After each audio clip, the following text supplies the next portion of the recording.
Start. Go. All right. Good afternoon, high schoolers. This is Mr. C of Mr. C's Homeschool Music Academy. Welcome to our session. Okay, so glad to be here. I'm glad that you're here with me. And here we go. It is time to get into our lesson. First, I just want to talk about the title of the lesson. I did put, we have a new hymnal that we're going to do, which is Angel Band. The name of the song is Angel Band. Okay, we're going to do that, but we're going to further our understanding of accidentals. I did write accidentals, same thing that I wrote last week as the title of our class, but we're going to continue with accidentals and key signatures because last week, if you realize, we only touched up on one accidental per key signature, one sharp and then one flat. Okay, as you can kind of see right now on my whiteboard, I have many sharps, and then to come to that, we're going to talk about the many flats that you see in a normal key signature. So we're going to be talking about that. So please make sure that you have a couple of things ready, handy with you.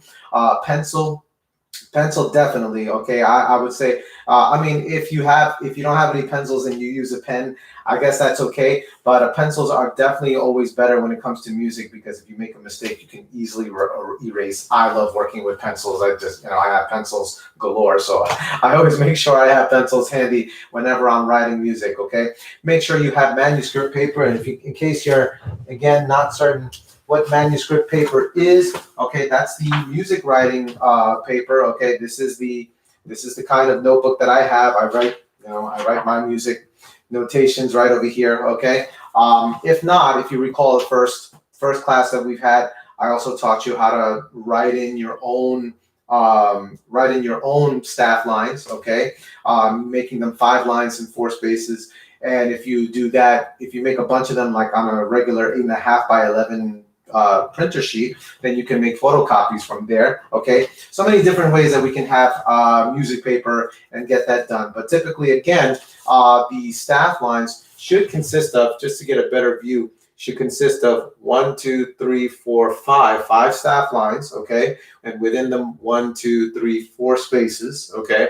They won't, obviously we're going to write this other notation like the treble clef and the sharps and the flats that we'll go over today. But if you just have a blank sheet of paper where you kind of use a ruler and a pencil to write these in, and then of course trace them with a pen, with a black pen, and then make photocopies, then you are golden. You'll be able to have your own manuscript paper. But of course, you can always get them. You can send for them through Amazon. You can order them online, I should say. You can go to a music store and they'll carry a bunch of these. Okay, but there's so many different ways that you can have manuscript paper. You can even print them out from Google. I believe you can search them out through Google Images and actually print it out through there.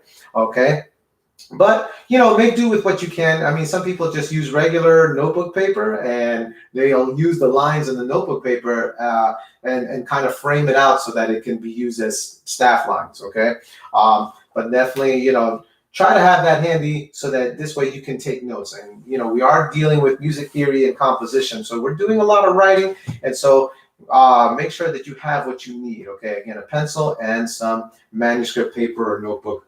Okay, make sure you have that handy, and let's get into it.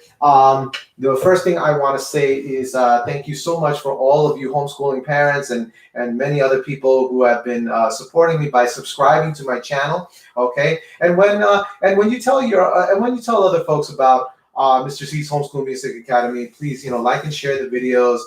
Let them know also, and so you guys know too. Click that notifications button on the bottom as well. Click the notifications button so that this way you will be made aware of future upcoming classes as they come along. So yeah, click the notifications button. If you haven't subscribed yet, please subscribe. And thank you for those who have been subscribing and watching my classes live. I definitely do want to give some shout outs, okay, to some people that have also been watching me around the world, okay, which I am so blessed and so thankful that, now I'm making friends around the world, and that's really cool. There's people from the Philippines, my friends from the Philippines. Thank you so much for always watching. And also my friends from India as well. And also there's some various South American countries have been watching, including Ecuador. And reason I mention Ecuador because that's where my parents are from. My parents are originally from Ecuador. I was born here in the United States, but my parents are originally from Ecuador, and I've been to Ecuador, beautiful home country there, and with beautiful people, guys, and all of you people from everywhere around the world, just beautiful people, and I love knowing that lots of people from around the world are tuning into my channel that has to do with music, because music is the universal language around the world, right? Everybody is familiar in some way, shape, or form through music, and so I am glad to share my knowledge of what I know with all the many different students around the world. So thank you so much for your support, guys. Again, don't forget to subscribe and hit the notifications button. And also, for all you homeschooling parents as well, there is membership into Mr. C's Homeschool Music Academy, okay, where for a minimum of $1, you can go on to patreon.com/Mr. C's Homeschool Music Academy, and there you will have benefits like live Q&As, which will come up. In December, there will be a live open mic, virtual, let me say that better, a virtual open mic performances. So for anybody who is exclusively a member to Mr. C's Homeschool Music Academy, will be able to perform and share their performance of their favorite Christmas songs that they like. So you can be able to do that only if you're a member. And also, just to add to the repertoire of homeschooling parents who are teaching at home, who are teaching their kids at home, I have video courses for anybody who wants to learn lesson planning. These are fundamental things through teaching pedagogy that will help you to teach any subject. Okay, lesson planning, setting up your classroom environment with rules and expectations for your students. Okay, and also methods of teaching music, okay, which go hand in hand with all your other core subjects, guys. So yeah, become a member. Just a minimum of $1. You can be a member of Mr. C's Homeschool Music Academy by going on again to patreon.com/Mr. C's Homeschool Music Academy. It is in the description of this video. If you forget, definitely read the description of this video. You will definitely see that. Okay, folks, so let's get to it. It is time for the jingle, Mr. C's Homeschool Music Academy jingle. So here we go. Time for school, time for music, time to learn together, we can do it. Learning is fun with Mr. C, and learning is fun with Mr. C, and I hope you guys are having fun. Okay, let's get down to it. We're going to do Angel Band. Angel Band is the hymn for today. While you're at it, while you guys are doing that, while we're, see if you guys can find, I should say, your tablet, your phone, find the lyrics to Angel Band. It's very easy to do. All you have to do is go onto your Google search engine and type in Angel Band lyrics, and you'll be able to find that in case you don't know that song. Okay, the first time I ever got to even hear that song, actually, I never sang that song it's been years, but the first time I actually heard that song was from a movie called Old Brother, Where Art Thou?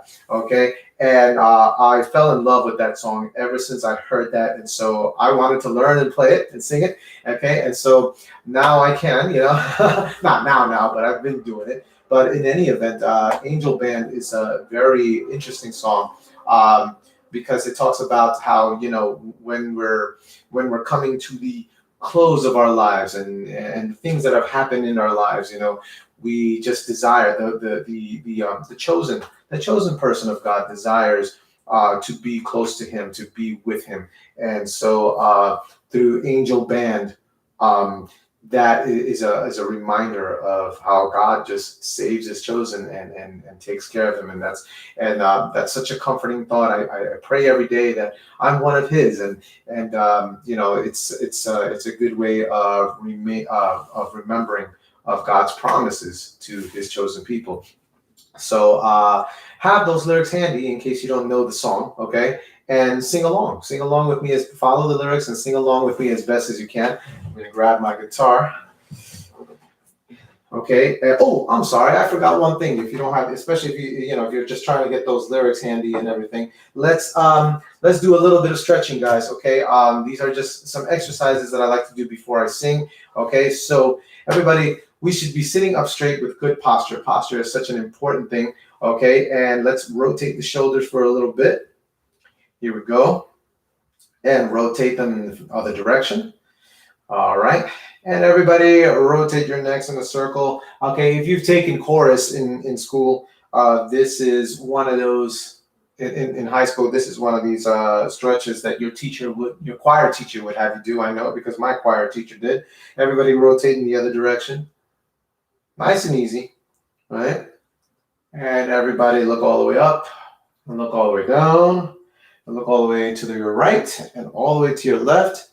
And let's shrug our shoulders and hold it for a bit and let them drop, okay? And so these neck and shoulder exercises are really helpful to the vocal cords, okay? I do these every day, especially because of my profession. Teaching as a teacher, I get to talk and sing all day long. Even teachers, even all of those other teachers who talk all day long because they're lecturing, they're teaching and all that.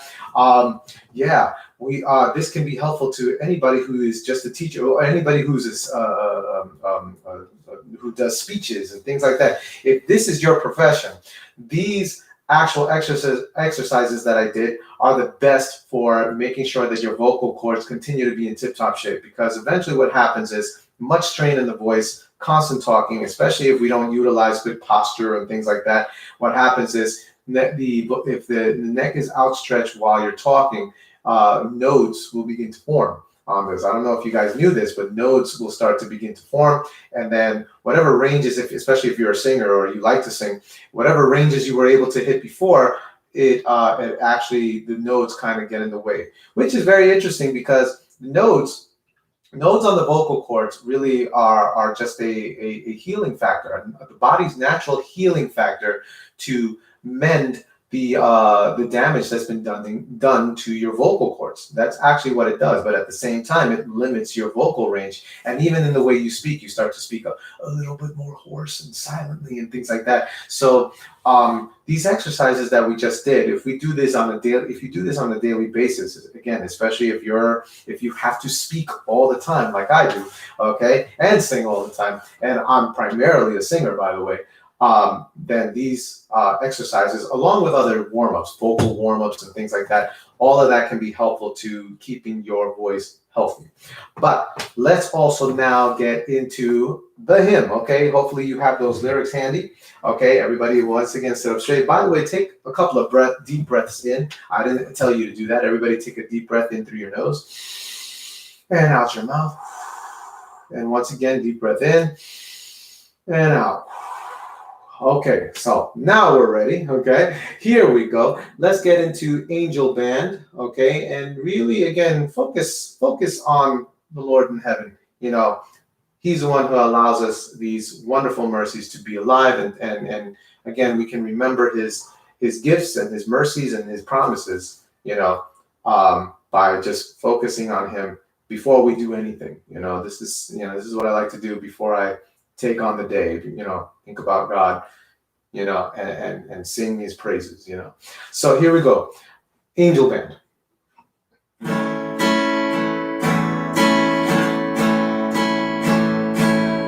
The latest sun is sinking fast. My race is nearly run.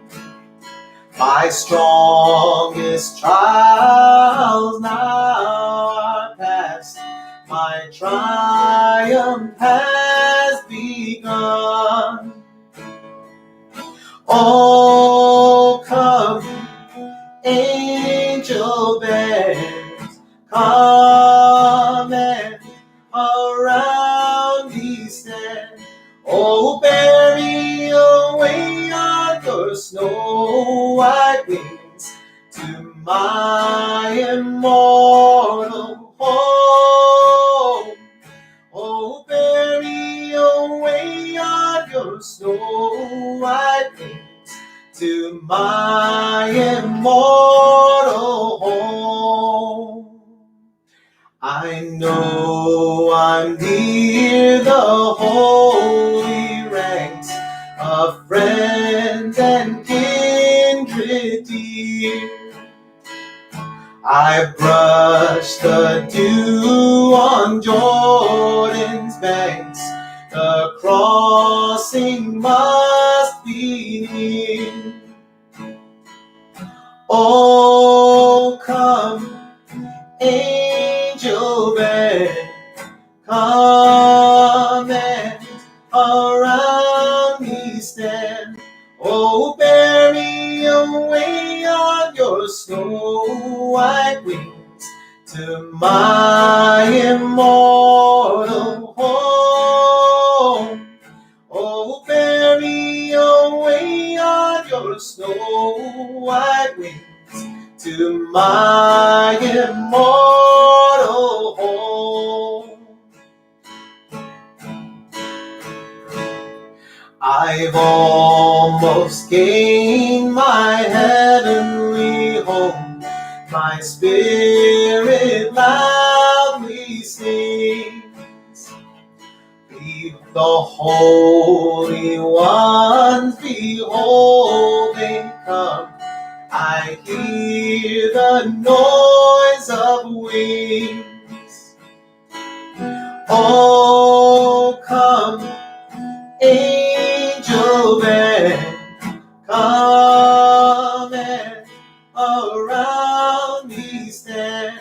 Oh, bear me away on your snow white wings to my immortal home. Oh, bear me away on your snow white wings to my immortal home. Oh, bear my longing heart to him who bled and died for me, whose blood now cleanses from all sin and gives me victory. Oh, come, angel band, come and around me stand. Oh, bear me away on your snow white wings to my immortal home. Oh, bear me away on your snow white wings to my immortal home.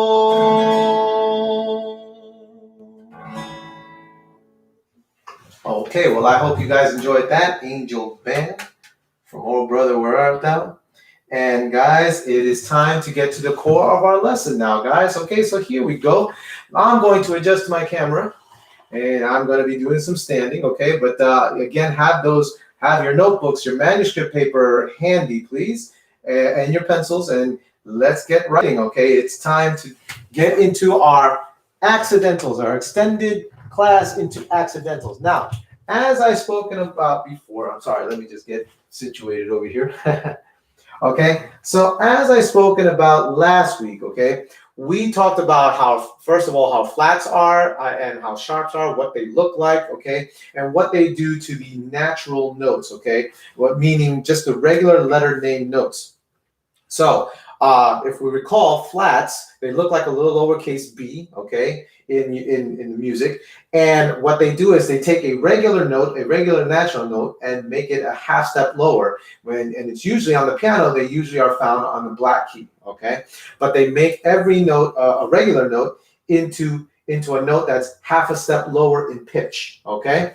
Whereas the sharps, they do the opposite. They make every natural note into a higher, like a half a step higher sounding than its original note, okay? So for example, if I were to, actually I'm gonna plug in my keyboard, just as I showed you guys last week as well. If I were to plug in my keyboard and just for instance, I'm going to play an F. This is a regular F. If you can hear, I'm gonna make sure I have the volume up. There is our regular F. That's an F natural. But if I wanted to make it an F sharp, okay, it goes a half step higher. You don't see it, but I'm touching a black key, the black key that's right next to the piano, right next to the regular F. That is our F sharp, Okay, so that's just for example, it goes a half a step higher. But let's say I'm playing a G.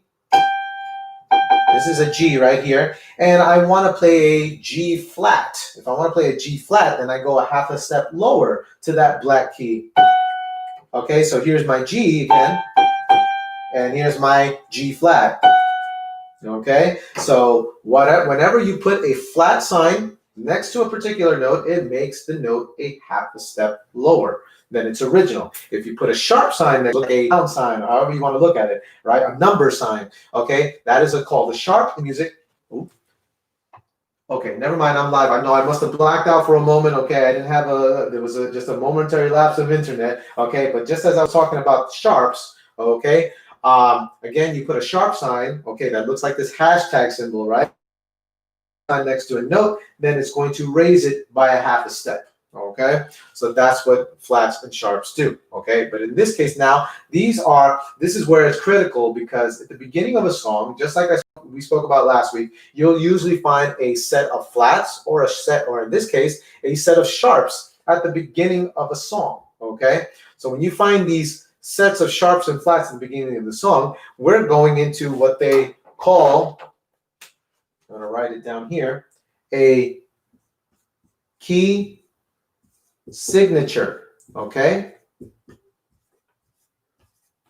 so a key signature, write that in, please. A key signature basically is an order of flats or sharps, never together, but an order of flats or sharps put in a particular order at the beginning of a song to let us know what scale the song is going to be in. Okay, it could be in the key of F, it could be in the key of A, it can be in the key of G. Okay, depending on what order and placement you have for your sharps or your flats, that's what determines what scale the song is going to be in. All right, so I started off with sharps first. Okay, and basically what you want to do right now, okay, is take your manuscript paper, take your pencil, write in the treble clef, okay, and we'll do this together. You don't have to copy this right now, but I'll point out to you where you should place your sharps. I started with sharps, okay, so that we can get a good idea of where we would put it. So basically, if you were composing your own song, right, and you were playing around on the piano and you decided you wanted to play in a certain key, all right, then you need to know where to place your sharps at the beginning of your song when you're writing it. Okay, you need to know, so that then that gives you the forethought. Okay, my song is going to be in this key. Okay, and I'm going to write the notes according to the rule of the key signature. Okay, you know which notes would get a sharp and which notes wouldn't. Okay, it just all depends on what your key signature is. So this is one key signature right here. This is actually the extent of all the sharp placements that would be put.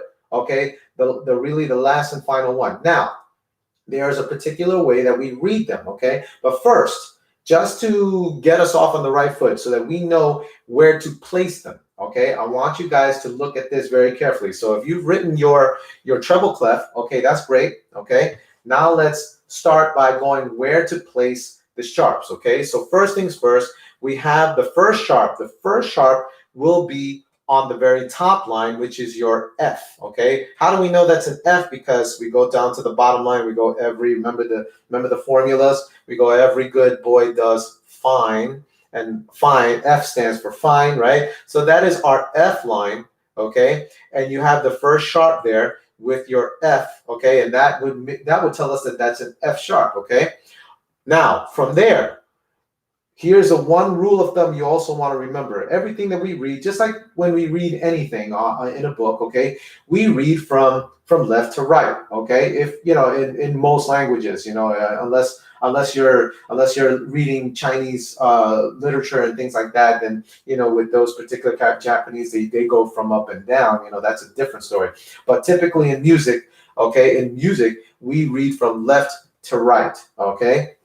So when we're reading from left to right or writing anything from left to right, okay, from the left side to the right side of your page, you start with the first one, which is your F sharp, okay? You have your F sharp here. Then what you're going to do is from that line, you're going to count down you're going to count down steps, a certain number of steps, okay? So from that F sharp, you're going to go, from the F sharp, you're going to count the F sharp as 1, 1, 2, 3 is the line, 4. 4 is that space, okay? And that space where this sharp is in, okay, that is your C sharp, okay? So you're going to place a sharp right there. So what you should be doing right now is writing a sharp on the F line here, and then writing another sharp on the C space. How do we know that's a C? Space is formula in treble clef, F-A-C, okay? So again, sharp sign on the F line, sharp sign on the C, okay? And make sure you notice how also I didn't place the sharp on the C space directly underneath the F. I did it diagonally a little towards the right, okay? So that's how you want to place even your flats as well. When we get into the flats, you want to do the same thing, okay? So again, from your F sharp, you're going to count down 1, 2, 3, 4 steps diagonally towards your right, and you're going to place your sharp on that C space, okay? Actually, what I'll do is, so that we know where we are, okay? We're on F, this is F, all right? This is our C space, right?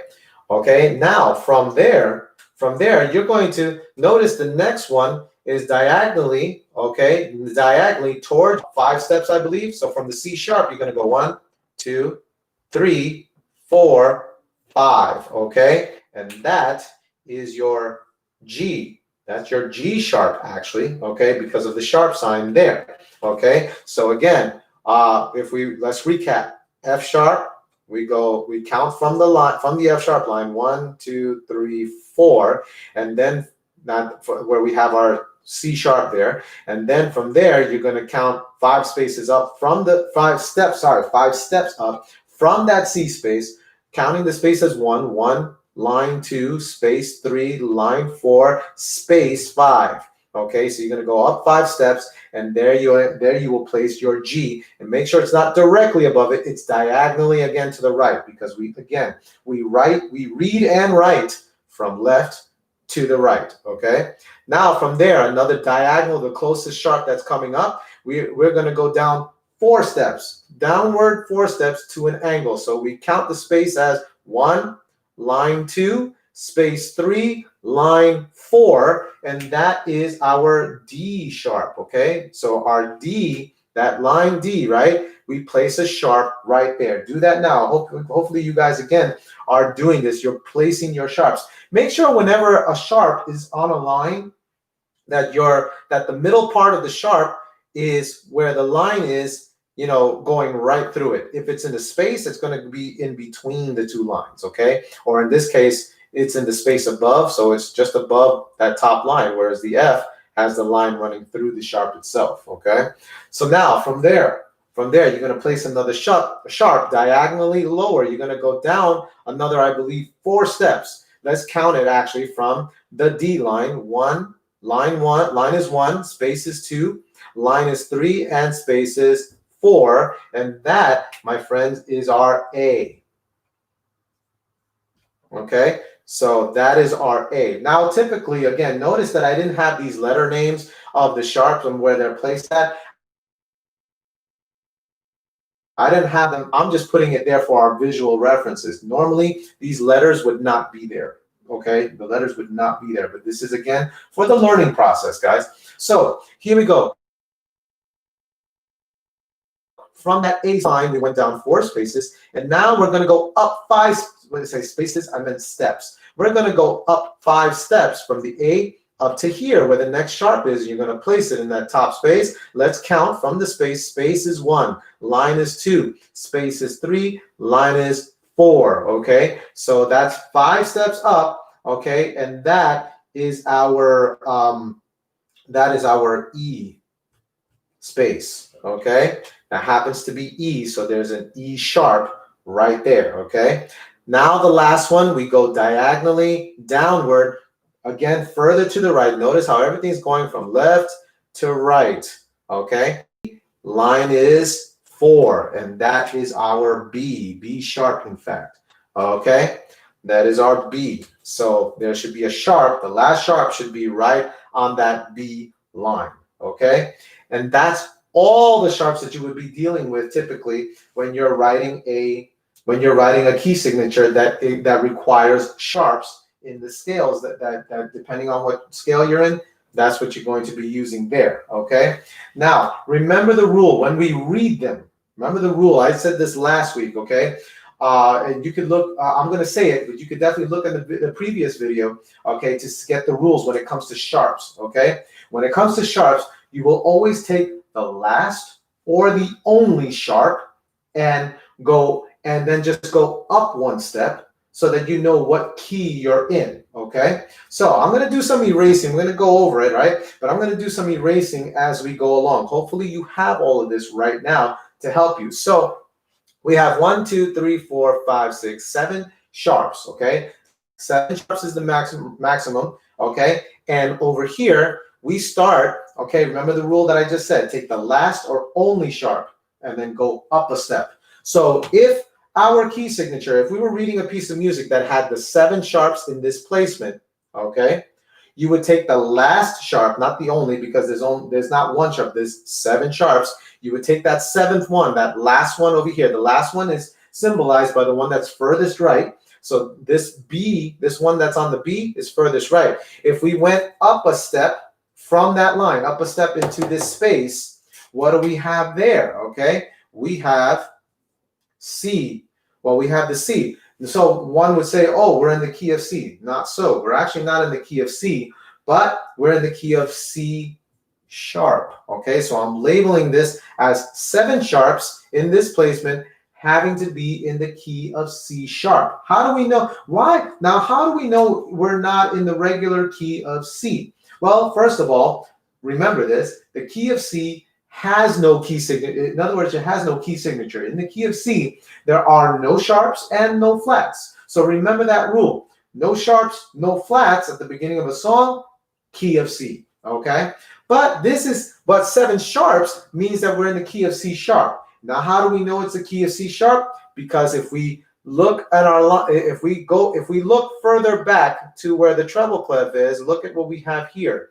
Ooh, there's a sharp sign on the C space, which means 7, since there are 7 of these sharps, and we went from the last sharp, which is our B sharp, up to C sharp, we looked up to C sharp, a step up, that's how we know that we happen to be in the key of C sharp, okay? That's the idea, okay? So always take the last or only sharp, go up a step. That's how you know. But we know it's C sharp and not regular C because in the key signature, within this key signature, we have a sharp sign in the C space. So part of the scale is actually telling us that that this is the key of C sharp because of this. And in the key of C sharp, the notes that have sharps are F, G, D, C, of course, D, A, E, and B. All of those notes in the scale will be noted as sharped instead of regular, okay? I would say that actually the only one that, no, actually, yeah, all of them, I'm sorry. What I want to say, all of them. In other words, all of when you have 7 sharps like this, you go up a step to the C sharp. When you're in the key of C sharp, all your notes are sharped, all of them, okay? So that is the idea. So no matter what note you're hitting, it's all going to be sharped, all right? But now what I'm going to do is, sometimes we're not always in the key of C sharp. We might be in a totally different key whatsoever. Let me just check my time. Okay, we're going to kind of wrap it up a little bit. Let's say we're not in the key of C sharp anymore, okay? But I'm going to take away this 7th sharp, and now we're in the 6th sharp, where we have the 6th sharp, which goes, right here. The furthest one to the right is our E sharp, right? Our furthest one is our E sharp. And so now we have 6 sharps, okay? And we're trying to read what key we're in. What key could we possibly be in? So we again take the last sharp, go to the very last one, which happens to be on the E space, and we go up a step. If we go up a step, we go from this E space to the top line, which is what? F. But not just any old F. We're in the key of F sharp, okay? Now we're in the key of F sharp, okay? And in the key of F sharp, F is sharp because of this, right? G is sharp, C is sharp, D is sharp, E is sharp, A is sharp, okay? Everything is sharp except for the B line, except any note that's on the B line, okay? Any note that's on the B line, that is the only note that gets no sharp, okay, in the key of F sharp. But again, we know we're in the key of F sharp because the last sharp, which is our E, from there you go up a step to that line, to that top line, and now you're in the key of F sharp, okay? So basically, that's what you would do, okay? You know, if I were to cover this, erase the E sharp from there, then we'd have to look to the A. Then we'd have to look to the A, which is the last, you know, this would, let me see, let me just do that. This would be the last one. And so we go up a step from there and we would be in the key of B, all right? Because we go up a step to that B line, then we'd be in the key of B. If I were to erase this and we only had 4 sharps, and we go to the last sharp, which is our D, we just go up a step, and now we'd be in the key of E, all right? Because we went up a step from the last one to there. If I were to get rid of this one, and we go to our last one, which is the G sharp here, we go up a step, that would be our A, so we'd be in the key of A, okay? We'd be in the key of A because we went up a step to the ledger line from that G sharp to there. We'd be in the key of A. In the key of A, G is sharp, F is sharp, and C is sharp, okay? That's how that works. But now, let's erase that. In fact, let me get rid of this so I don't confuse you any further, okay? But let's say now I was to get rid of the G sharp. Now, over here, our last sharp is our C sharp, right? I go up a step to the line over here, which is our D, and now we would be in the key of D. And in the key of D, F is sharp and C is sharp. That's it. All the rest are natural, okay?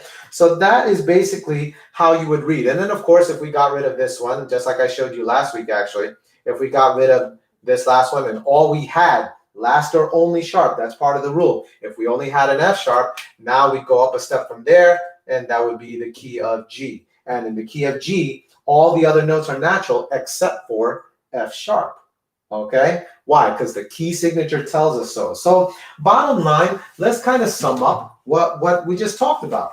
Basically, the key signature is such an important factor in reading and writing whatever music we're doing because we need to know what scale we got to play in, okay? And the only way to really know that is to know how to read our sharps and flats, which it just so happens I'm going to have to go over next week because we went past our time, okay? But next week, I'll talk about how to arrange the flats in a particular order, okay? But if you wrote all of that down, you should know now how to arrange those sharps in a particular order and how to read them. Again, the rule is take the last or only sharp and go up a step, and that's how you know what key you're in. Plus, the arrange sharps in that particular way, okay, tells us exactly which notes are sharp and which ones aren't, okay? So the key signature, having the key signature, knowing how to read the key signature and even having it is such an important thing because it tells us exactly melodically how everything is going to go throughout the song, okay? It's one of those things that we need to have that introduction of, okay, this is how the song's going to go in this particular pattern of melody because of the key signature, okay? So if you're not sure, if you're not entirely sure of everything that we just talked about, okay, rewind the video, go through it again. If you just go through it again and pay attention to everything I just said and wrote down, if you have written everything down, and if you missed something, you can always go back to the video and again write it down, and the better you get the hang of actually placing the sharps in the particular order that you just saw, the better understanding you guys are going to get. So use this video to your advantage. This is the great thing. It'll still be on YouTube. All you have to do is go back to it, okay, and look at everything that you just saw and practice writing those sharps in that particular order, in that particular placement, and you'll know exactly what's going on. If you practice doing that over and over again, you'll definitely get the hang of how to read your sharp accidentals in a key signature. All right. All right, well, that's it, guys. We are done for today's class. I hope you guys enjoyed that. And next week, we'll be back, okay, doing flats. I'm going to talk about flats since, the sharps were a lot, okay? I'm going to talk about how you place the flats in that particular order so that you know how that works as well. Guys, once again, continue to subscribe to my channel, okay? Click subscribe, okay? It's totally free to subscribe, and you will definitely always have, the library of these classes that we've been having. You will have a library of all those classes and be able to get to those videos anytime you like, okay? And, hit the notifications button so that this way you can be aware of future lessons. Also become a member of Mr. C's Homeschool Music Academy. You can get a certificate from me of achievement for being part of Mr. C's Homeschool Music Academy by going on to patreon.com/Mr. C's Homeschool Music Academy. For a minimum of $1, you'll get that certificate and some of the other benefits that I talked about earlier. It's in the description. Check it out, okay? And once again, thank you for my people in America, New York. I have some people from New York, where I'm originally from, actually. Thank you for supporting me, okay? And tell your friends. If you haven't subscribed, subscribe, okay? Like and share, and let's keep doing this. I'm enjoying myself. I hope you are too, guys. And as always, I definitely always tell my students, I wish you happy practicing. Everyone, take care. Have a great day. Have a great weekend. Bye-bye now.